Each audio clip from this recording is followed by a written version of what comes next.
ကပောက်ကျန်းခန်းကြီးလေးခန်းငယ်တစ်မှ26တိုင်းထို့နောက်လူအာဒန်ဒီမယားဧဝနှင့်ဆက်ဆံသည်ဖြင့်ဧဝဒီမဏိတတိဆွဲယူ၍ကာဣနကိုပွားမြင်လျင်ထာဝရဘုရား၏လူပုံငါမြင်ရပြီဟုဆိုလေ၏တဖန်သူညီအာဗေလကိုပွားမြင်လေ၏အာဗေလကသူထင်းဖြစ်၏ကာဣနကလေလုသောသူဖြစ်၏အချိန်စီသောအခါကာဣနသည်ထာဝရဘုရားထံပူဇော်တတ်ကာကိုမြေအတိကိုဆောင်ခဲ့၏အာဗေလသည်လည်းမိမိတိုးစုတွင်အူဖွာသောသားအချို့နှင့်တိုးစီဥကိုဆောင်ခဲ့၏ထာဝရဘုရားသည်လည်းအာဗေလနှင့်သူ၏ပူဇော်တတ်ကာကိုပမာဏပြုတော်မူ၏ကာဣနနှင့်သူ၏ပူဇော်တတ်ကာကိုပမာဏပြုတော်မူထို့ကြောင့်ကာဣနသည်အလွန်စိတ်ဆိုး၍မျက်နှာပြက်လေ၏ထာဝရဘုရားကလည်းတင်းဒီအဘဲကြောင့်စိတ်ဆိုးသည်အဘဲကြောင့်မျက်နှာပြက်သည်တင်းဒီကောင်းမွန်စွာပြုလျင်အခွင့်မရသလောကောင်းမွန်စွာမပြုလျင်အပြစ်ဖြေသောရစ်ကောင်သည်တကားနာမှဝတ်လျက်ရှိ၏သူသည်တင်း၏အလိုတို့လိုက်၍တင်းဒီသူ့ကိုအုပ်ဆိုးရ၏ဟုကာဣနကိုမိန်တော်မူ၏ကာဣနကလည်းလေတို့တွားချကုန်အားဟုညီအာဗေလကိုရံပဲ့ပြု၍တတ်လေ၏ထာဝရဘုရားကလည်းတင့်ညီအာဗေလသည်အဘယ်မှရှိသနည်းဟုကာဣနကိုမေးတော်မူလျင်အကျွန်ုပ်မသိပါ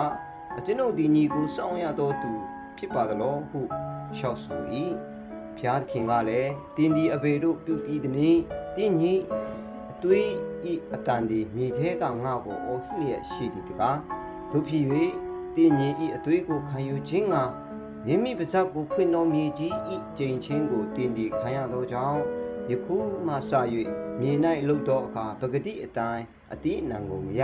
မြေကြီးပေါ်မှပြည့်ရတော့သူအရရလေရတော့သူဖြစ်ရလိမ့်မည်ဟုမိန်တော်မူ၏ကာဣနကလည်းအကျွန်ုပ်အပြစ်သည်မဖြေနိုင်အောင်ကြီးပါသလောအကျွန်ုပ်ကိုမြေကြီးပြင်မှယနေ့နင်ထုတ်တော်မူပြီးမျက်နာတော်ကိုလည်းမမြင်ရမြေကြီးပေါ်မှပြည့်ရသောအရရလေရတော့သူဖြစ်ရပါမည်သူ၏ဓမြတော်သူတို့သည်အကျွန်ုပ်ကိုတတ်ပါလိမ့်မည်ဟုထာဝရဘုရားကိုလျှောက်ဆို၏ထာဝရဘုရားကလည်းတို့ဖြစ်၍ကာဣနကိုတတ်တော်သူမည်သည်ကခုနဆသောအပြစ်ဒဏ်ကိုခံရလိမ့်မည်ဟုမိန်တော်မူပြီးလျှင်ကာဣနကိုတွေ့တော်သူတစုံတယောက်မျှမတတ်စေခြင်းကထာဝရဘုရားသည်သူ၌အမတ်ပေးလေတော်မူ၏ကာဣနသည်ထာဝရဘုရားထံတော်မှထွက်သွား၍အေဒင်ဥယျင်အေဒင်ပြည်အရှိနောထပြည်တွင်နေလေ၏ထိုအခါကာဣနသည်မိမိမယားနှင့်ဆက်ဆံသည်ဖြင့်သူသည်ပဏိတတိဆွဲယူ၍သားအေနောက်ကိုဖွားမြင်လေ၏ကာဣနသည်လည်းမြို့ကိုတီး၍မိမိ၏အမည်အလိုက်မိမိသား၏အမည်အလိုက်မိမိသား၏အမည်အလိုက်ထိုမြို့ကိုအေနောက်မြို့ဟုသမုတ်လေ၏အေနောက်သားကဣရန်သားကမဟုယေလသားကမတုရှလသားကလာမတ်သည်အာဒနှင့်ဇိလအမည်ရှိသောမိန်းမနှစ်ယောက်နှင့်အိမ်ထောင်ဘက်ပြု၍အာဒသည်သား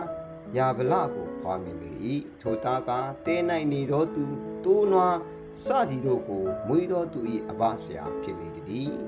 ယူဗလအမည်ရှိသောညီမူကားစောင်းမျိုးခနဲခရာမျိုးတို့ကိုတီးမှုတော်သူအပေါင်းတို့၏အပဆရာဖြစ်လေ၏ဇီလာသည်လည်း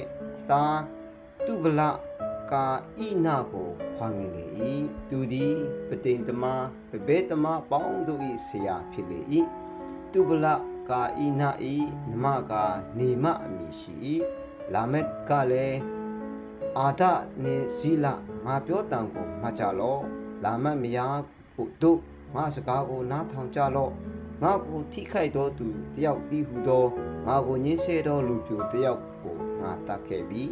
ကာဣနသည်ခုနဆသောတရားကိုရလျင်အကဲ၍လာမက်သည်အစခုနဆသောတရားကိုရလိမ့်မည်ဟုမိမိမယားတို့ကိုပြောဆို၏အာဒန်သည်လည်းမိမိမယားနှင့်တပန်ဆက်ဆံပြီးလျင်မယားသည်သားကိုဖွားမြင်၍ရှေတဟုသောအမည်ဖြင့်မဲ့လေ၏အကြောင်းမူကားကာဣနတတ်သောအာဗေလကုစားတပါသောအနွယ်ကိုကျွန်ုပ်အဖို့ဘုရားသခင်ခံထားတော်မူပြီးဟုဆိုသည်ရှေတသည်လည်းသားကိုရ၍အေနိုဟုသောအမည်ဖြင့်မဲ့လေ၏ထိုကာလ၌ထာဝရဘုရား၏နာမကိုတော်ကိုအမည်ပြု၍ကိုးကွယ်စွာပြုလေ ၏